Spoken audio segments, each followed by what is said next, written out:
NASCAR champion Kyle Busch, his family revealing he died from severe pneumonia that then progressed into sepsis. At over 180 miles per hour, NASCAR drivers live inches from disaster every second. But nobody imagined Kyle Busch's story would end this way. When Dale Earnhardt Jr. finally revealed details of Busch's final moments, his words carried the kind of weight that instantly made fans nervous. What he described was not just tragic, it was deeply unsettling, because hidden inside those final moments was something that many believed the racing world completely missed, until it was already too late. The message that broke the internet. Hours after NASCAR announced Kyle Busch's death, Dale Earnhardt Jr. posted a message on X that stopped the entire racing world cold. He did not post a generic rest in peace. He did not post a Bible verse. He told a story that nobody outside of their inner circle had ever heard before, and that story changed how every single fan understood the last chapter of Kyle Busch's life. Dale wrote that he and Kyle had what he called a really challenging existence for many years. And if you followed NASCAR at any point between 2005 and 2017, you already know that is the understatement of the century. These two went at each other on the track, off the track, in interviews, and through the media for the better part of a decade. The Richmond Door Slam in 2007 alone could fill its own video. And when Rick Hendrick released Kyle from Hendrick Motorsports after the 2007 season specifically to make room for Dale Jr. on the roster, that move added a whole other layer of personal tension between them that quietly followed both drivers around the garage for years after it happened. But here is the part that hit everyone in the chest. Dale revealed that it was Kyle who made the first move to fix things, not Dale. Kyle walked into Dale's motorhome one day and started a conversation about how they each managed their racing teams. That was the door opener. That was the moment two men who had spent years making each other miserable decided to try something different. Dale wrote that they even did media together to laugh through some of the things they put each other through. And then he dropped the detail that made the whole internet go quiet. He said they had recently been talking about Kyle driving one of Dale's late model cars at North Wilkesboro this summer. They had a plan to meet up the following Thursday to get Kyle's seat fitted at the JR Motorsports shop. Kyle was excited about it. Dale said Kyle actually laughed over the idea of his fans and JRM fans having to cheer together for the same driver in the same race. That meeting was supposed to happen on May 29th. Kyle died on May 21st, 8 days short of a handshake that would have been one of the best feel-good stories in NASCAR history. And now, you have to sit with the fact that one of the greatest rivalries in modern racing did not end with a dramatic finish line moment or a championship battle. It ended with a text thread about seat fittings and a Thursday appointment that will never be kept. That is how close they were to something special. But Dale's tribute was not the only thing that shook the NASCAR world that week, because what happened in the 11 days before Kyle's death is a timeline that still does not fully make sense, and it all started with a radio call that nobody thought twice about at the time. The radio call nobody took seriously. On Sunday, May 10th, Kyle Busch was racing the Cup Series event at Watkins Glen in upstate New York. He was driving the number 8 Chevrolet for Richard Childress Racing, and for the first time all season, his car was actually fast. He was running inside the top 10. He was making moves. He looked like the Kyle Busch that fans remembered from the Joe Gibbs racing days. And then, with a few laps to go, he keyed his radio and said something that would haunt every person who heard it after May 21st. He asked his team to find a specific doctor named Bill Heisel at Ortho Carolina. He said he needed a shot after the race. His spotter asked if he wanted the doctor at his car or at his motorhome. Kyle said, "The motorhome." That radio transmission went out live on the Fox Sports broadcast, and Mike Joy explained it to millions of viewers without a hint of concern. Kyle had been fighting a sinus cold all week, and Watkins Glen is a road course with elevation changes and high G-forces that turn any kind of head pressure into pure misery. Sinus cold plus road course equals a tough day. That was the whole story. He finished 8th, best result of his entire 2026 season. Everyone moved on, but here is what makes that moment land differently now. Bill Heisel is not some random track medic. He is the director of motorsports medicine at Ortho Carolina and the most trusted medical provider in the entire NASCAR garage.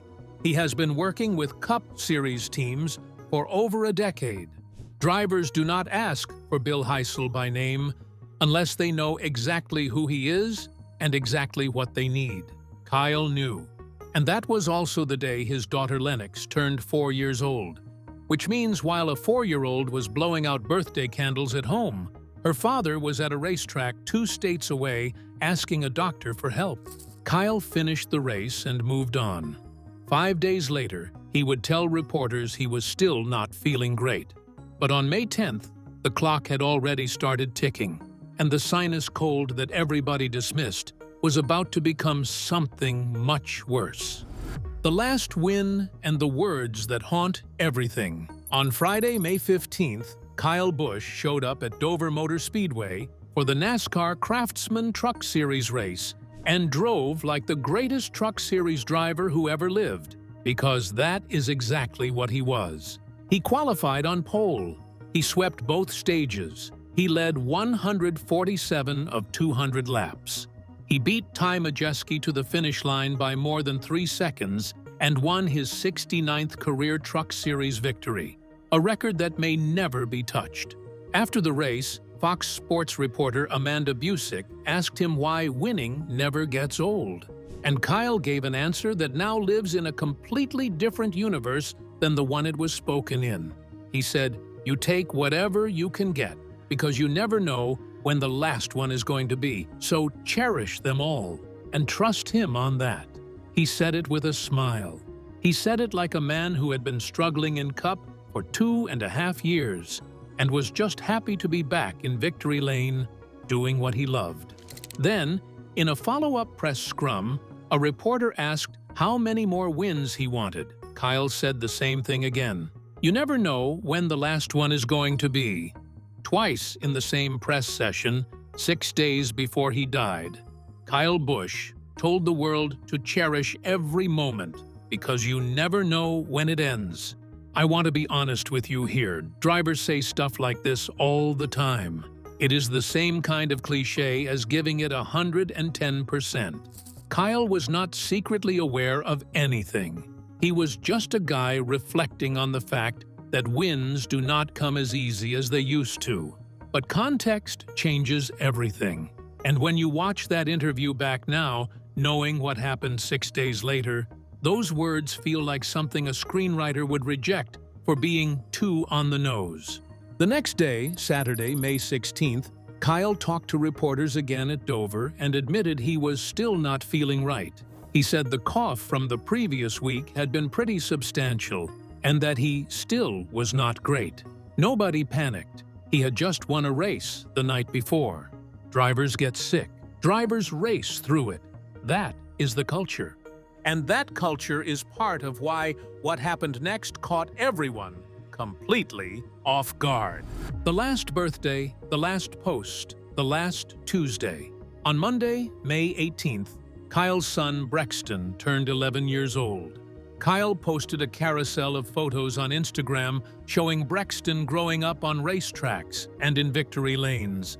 He wrote that he and Samantha were so proud of who Brexton was turning out to be, and that there was no limit to what the kid could accomplish.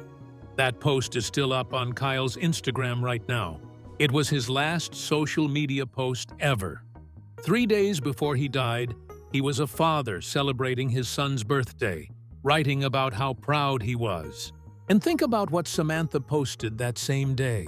She wrote about watching Brexton become this driven, funny, kind-hearted little man and called it the greatest gift. She said no matter how tall he gets or how fast he drives, He will always be her baby. 3 days later, she would lose her husband. Those words were written in joy. They now exist in grief. The next day, Tuesday, May 19th, Kyle and Brexton drove to Durham, North Carolina, for the grand opening of an Andretti indoor karting facility. Mario Andretti himself was there telling stories. A man named Naz Idura, who was at the event, later told a local news station that he saw Kyle and Brexton playing arcade games together and bonding in a way that was impossible to miss. He said he did not want to bother them because the moment felt too special. Kyle was laughing. He was present. He was with his son. Mario Andretti would later pull out his phone at Indianapolis Motor Speedway the next day and show reporters a video of Kyle smiling and shaking his hand at that exact event. Andretti called it the shock of his life. He said everybody knew Rowdy and that Kyle would always bring a smile when people talked about him. That was Tuesday. Kyle Busch was smiling at an arcade with his kid and shaking hands with a racing legend. 24 hours later, he would be on a bathroom floor, coughing up blood. The final tragic moments. On Wednesday, May 20th, Kyle Busch drove to the General Motors Charlotte Technical Center in Concord, North Carolina, to do simulator work. This was a completely normal part of his weekly routine. Chevrolet teams like RCR use that facility constantly for engineering and race preparation. There was nothing unusual about Kyle being there on a Wednesday in May. At approximately 5:30 in the evening, someone at that facility called 911. The Cabarrus County Sheriff's Office later released the audio of that call, and what the caller described was not a sinus cold. The caller told the dispatcher that there was an individual experiencing shortness of breath who was very hot and thought he was going to pass out. The caller said the individual was producing blood and coughing up blood. He said the person was on the bathroom floor, but was still conscious and awake. The caller repeated 3 times that Kyle was awake. He asked the paramedics to come in without sirens and directed them to a side entrance. Kyle was transported from the Concord facility to a hospital in the Charlotte area. The name of the hospital has never been publicly confirmed. That 911 audio is the single most important piece of public medical evidence in this entire story. It is the only moment where we hear what was actually happening to Kyle Busch's body before he died. Everything else, the sinus cold, the shot at Watkins Glen, the cough at Dover, those were symptoms of something building. The bathroom floor in Concord was the moment it broke through. And by the next morning, the racing world would learn that Kyle Busch was never going to break through anything again. Severe illness and the 2 words that explain nothing. On Thursday morning, May 21st, a post appeared on Kyle's social media accounts from his family saying he had experienced a severe illness resulting in hospitalization. The statement said he would not compete in any scheduled activities at Charlotte Motor Speedway that weekend. Richard Childress Racing announced Austin Hill as his replacement for the Coca-Cola 600. The statement from RCR said Kyle's number 8 Chevrolet would be ready and waiting for him when he got better. A few hours later, everything changed. A joint statement from the Busch family, Richard Childress Racing, and NASCAR confirmed that Kyle Busch had died. The statement called him a future Hall of Famer, a rare talent, one who comes along once in a generation. It is named Samantha, Brexton, Lennox, his parents, and Kurt. It said the entire NASCAR family was heartbroken, and then it gave 2 words for his cause of death: severe illness. That is it. No hospital name, no medical condition, no timeline of what turned a man who was playing arcade games on Tuesday into a body in a hospital on Thursday. NASCAR CEO Steve O'Donnell held a press conference the next day at Charlotte Motor Speedway. He called Kyle an American badass. He said Kyle would probably be pretty angry if they did not race this weekend, so they were going to honor his memory by doing what Kyle loved most. When a reporter asked about the cause of death, O'Donnell said they were only 24 hours removed from getting the phone call, and that out of respect for the family, he was not going to address specifics. He promised transparency would come in due time. And then O'Donnell shared one last detail that gutted everyone in that room. He said Kyle had texted him on Tuesday, the same day he was at the Andretti event with Brexton. The text said, "Hey man, what do you think about an over 40 rule so I can compete in all the Truck Series races next year?" O'Donnell laughed through tears and said they had actually discussed it in an internal meeting on Wednesday and agreed it was a good idea. That meeting happened while Kyle was collapsing in a building less than 30 minutes away. Richard Childress Racing also announced they would retire the number 8 indefinitely. The statement said Kyle was instrumental in designing that number's look and that no one could carry it forward the way he did. They said the number 8 is reserved for Brexton Busch when he is ready to go NASCAR racing. That decision mirrors exactly what RCR did in 2001 after Dale Earnhardt Jr. died at Daytona, when they parked the number 3 until Austin Dillon was old enough to drive it. The brother who has not spoken. The tributes came from everywhere. Denny Hamlin called Kyle the Kobe Bryant of racing. Brad Keselowski said it was an absolute shock and told people to hug their loved ones. Jimmy Johnson called Kyle one of the most talented drivers he had ever shared a track with. William Byron said Kyle was the best mentor anyone could ask for. Bubba Wallace said his eyes hurt from crying and his heart hurt from pain. Joe Gibbs Racing said their hearts were broken.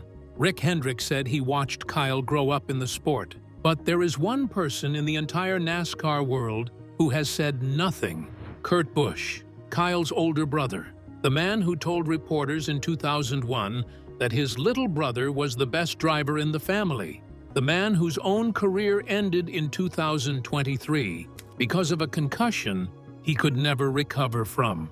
The man who was inducted into the NASCAR Hall of Fame in January of 2026, just 4 months before his brother died, with Kyle right there beside him on the red carpet. Kurt's Instagram is silent. His X account is silent. The joint statement from NASCAR named him alongside Samantha, Brexton, and Lennox, but Kurt himself has not found the words yet.